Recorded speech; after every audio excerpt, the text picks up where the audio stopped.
নমস্কার বন্ধুরা, সবাই কেমন আছে? আমি ভালো আছি।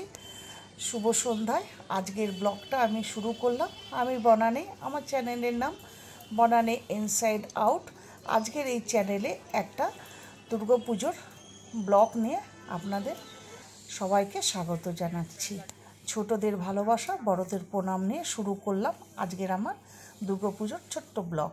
তো আজ আমরা চলে গিয়েছিলাম সাউথ কলকাতার কিছু পুজো দেখার জন্য।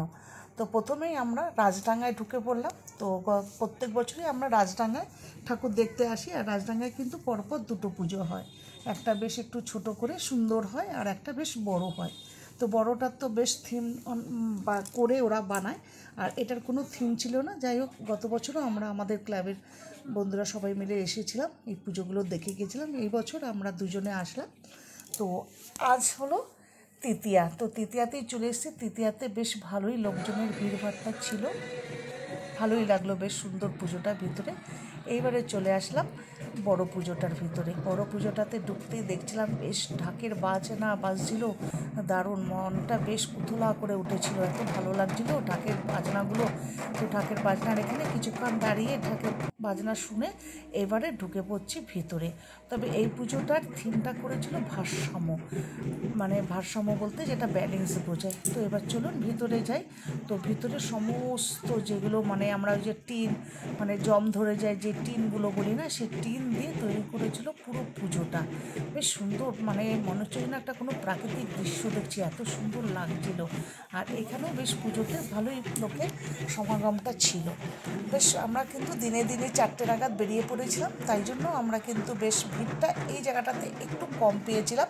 আর সবের লাইটটা বেশ জ্বলে উঠছিল, আর বেশ ভালোও লাগছিল কিন্তু। আর দেখবেন খুব ভিড়ের মধ্যে ভালোভাবে ভিডিও তোলা যায় না বা দেখাও যায় না। তো একটু কম ভিড় ছিল, ভিড় কম বললেও চলবে না, বেশ মোটামুটি ছিল।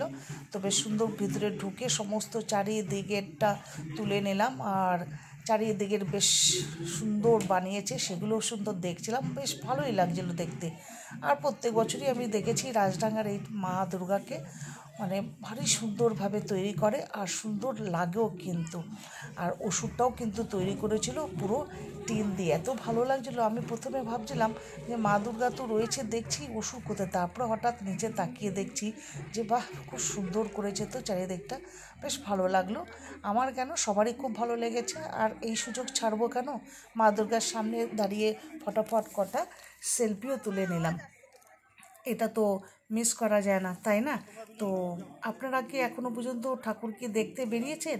যদি না বেরোন তাহলে অবশ্যই কিন্তু সাউথ কলকাতার কাছাকাছি যারা আছেন তারা কিন্তু তাড়াতাড়ি চলে যান এখানে দেখতে, বেশ ভালো লাগবে। বাস এটা দেখে এবারে আমরা বোসপুকুর শীতলা মন্দিরে চলে আসলাম ঠাকুর দেখতে। এইখানে দেখুন টাকা আর ভার, সবাই খুব বলছিল লক্ষ্মীর ভাণ্ডার, তবে আমি কিন্তু ঠিক বলতে পারবো না এটার থিমটা কি তৈরি করা হয়েছিল। তবে চারিদিকে সমস্ত লক্ষ্মীর ভাণ্ডার রয়েছিল।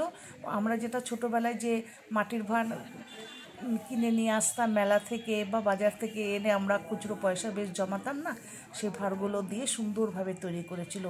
আর চারিদিকে বেশ বড় বড় আলমারির মধ্যে পুরনো খাতা, বই, জামা কাপড় সমস্ত মানে রাখা ছিল। প্রত্যেকটা বেশ ভালো লাগছিল দেখতে। আর এই জায়গাটা একটুখানি সন্ধে বলতে কি, এখন তো 4:30 5টা বাজলেই বেশ মনে হয় সন্ধে হয়ে এসছে, চারিদিকে লাইটগুলো জ্বলে উঠেছে, আর ভারী সুন্দর লাগছিল। প্রথমে মা দুর্গাকে দেখে ভেবেছিলাম যে এটা হয়তো কোনো একটা থিমের উপরে বানিয়েছে, অন্য কোনো কিছু হয়তো হবে। তারপরে ভালোভাবে যখন মানে প্রকাশ্য ভালোভাবে দেখলাম, বা নিচের দিকে যখন তাকিয়ে ফটো তুলছিলাম আর দেখছিলাম, তখন দেখলাম না তো, এটা তো মা দুর্গাই, মা দুর্গাকে উপরে রাখা হয়েছে, আর নিচে রয়েছে লক্ষ্মী, সরস্বতী, আর কার্তিক ঠাকুর আর গণেশ ঠাকুর। প্রত্যেকটা জিনিসই ভালোভাবে তুললাম আর দেখলাম, বেশ প্যান্ডেলটাও কিন্তু ভারী সুন্দর করেছে। তবে সবাই কিন্তু সবার মুখে একটা কথাই শুনছিলাম, লক্ষ্মীর ভাণ্ডার বলে। আর এই ভিতরে মা দুর্গাকে পুজো করা হবে, তা সেখানে বাঁশ লাগিয়ে রাখা হয়েছিল, আমাদের কাউকে ওখানে ঢুকতে দেওয়া হয়নি। যাই হোক, ওখানে না ঢুকতে পেরে বেশ একটু নিচু করে মা দুর্গার ফটোটা তুলেও নিয়েছিলাম।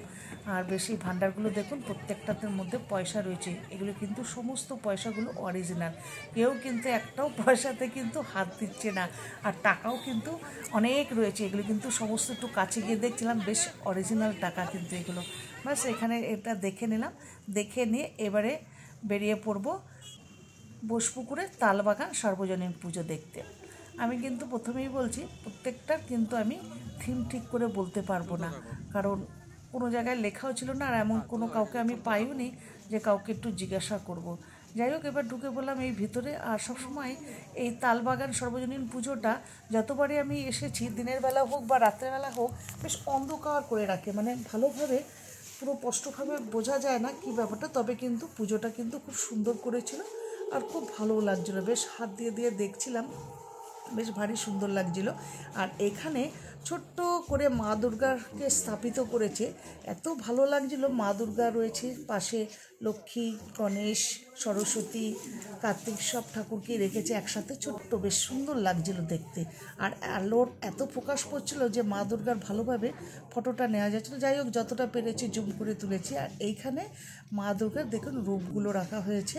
এখানে হচ্ছে মা দুর্গা, মানে এখানে আমরা সবাই মিলেই ফটো তুলতে পারছিলাম, আর ওইখানে পুজোটা হবে। এইবারে আমরা ওইখানটা দেখে এবার চলে আসলাম আমরা গড়িয়াহাট হিন্দুস্তান ক্লাবে।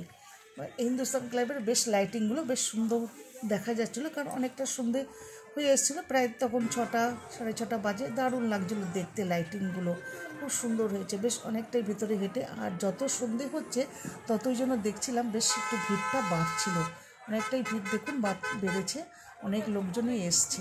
তো তৃতীয়াতেই যদি এত ভিড় হয় তো বুঝতেই পারছেন, এখনও তো চতুর্থী, পঞ্চমী, ষষ্ঠী, সপ্তমী, অষ্টমী, নবমী বাকিই রয়েছে। আর এবার দশমীতে জানি না যে পুজো মানে বিসর্জন হবে কি হবে না, অনেক জায়গায় তো দশমীর দিনও ঠাকুর বিসর্জন হয় না। যাই হোক, এবারে এখানে ঢুকে পড়লাম, ভিতরটাতে যাচ্ছি, দেখে আসি ভিতরে গিয়ে তো ঠাকুর কেমন হয়েছে দেখি। তো শুনেছি যে প্রত্যেকবারই এখানে ঠাকুরটা খুব সুন্দর হয় হিন্দুস্তান ক্লাবের। তো বেশ ভালো লাগছে, অনেক দেখুন লোকও রয়েছে।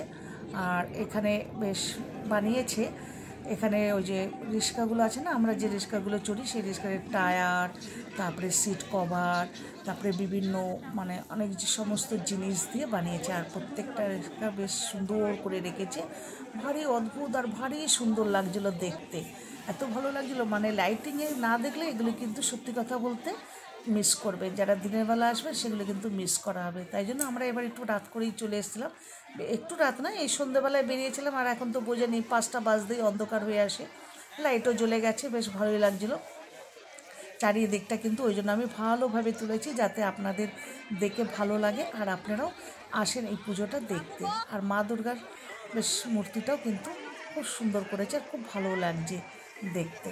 এরপরে এখান থেকে আমরা বেরিয়ে এবার অন্য ঠাকুর দেখতে যাব।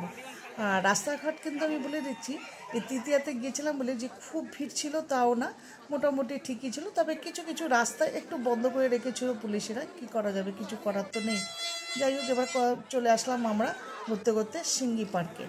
সিঙ্গি পার্কের ঠাকুর আমার কাছে কিন্তু খুব ভালো লাগে। মা দুর্গাকে সেপারে রাখা হয়, লক্ষ্মী, গণেশ, কার্তিক, সরস্বতী সব ঠাকুরদের বেশ সেপারে রেখেছে। আর এত সুন্দর লাগছিল মায়ের মুখটা, অনেকক্ষণ ধরে তাকিয়ে দেখছিলাম, বেশ সুন্দর লেগেছে। তারপরে বাস একডালিয়া এভারগ্রিন চলে আসলাম এখানে। আর সব ঠাকুর দেখি না দেখি, আমার কর্তামশাই কিন্তু একডালিয়া এভারগ্রিনের ঠাকুর কিন্তু কখনোই উনি মিস করতে চায় না, বলে যে আগে এটা দেখবই দেখব। কারণ সবসময় শুনেছি একডালিয়ার ঠাকুর এক রকমেরই হয়, মানে দুর্গা মায়ের মুখ এক রকমেরই হয়, কখনোই চেঞ্জ হয় না। আর সেই জন্য এখানে ভিড়টাও কিন্তু বেশি বেড়েছে, ওই যে যত সন্ধে বাড়ছে আর ততই ভিড়টা বাড়ছে কিন্তু লোকের। বেশ সুন্দর লাগছিল, ভিতরেও বেশ সুন্দর কারুকার্য করেছে। আর আমি যতবারই একডালিয়াতে আসি না কেন এই ভিড়টাই পাই। গত বছর আমরা সকালবেলার দিকেই বেরিয়েছিলাম, তো দিনের বেলাও দেখেছিলাম খুব ভিড়। তো যাই হোক, ভালো লাগলে লাইক কমেন্ট করবে।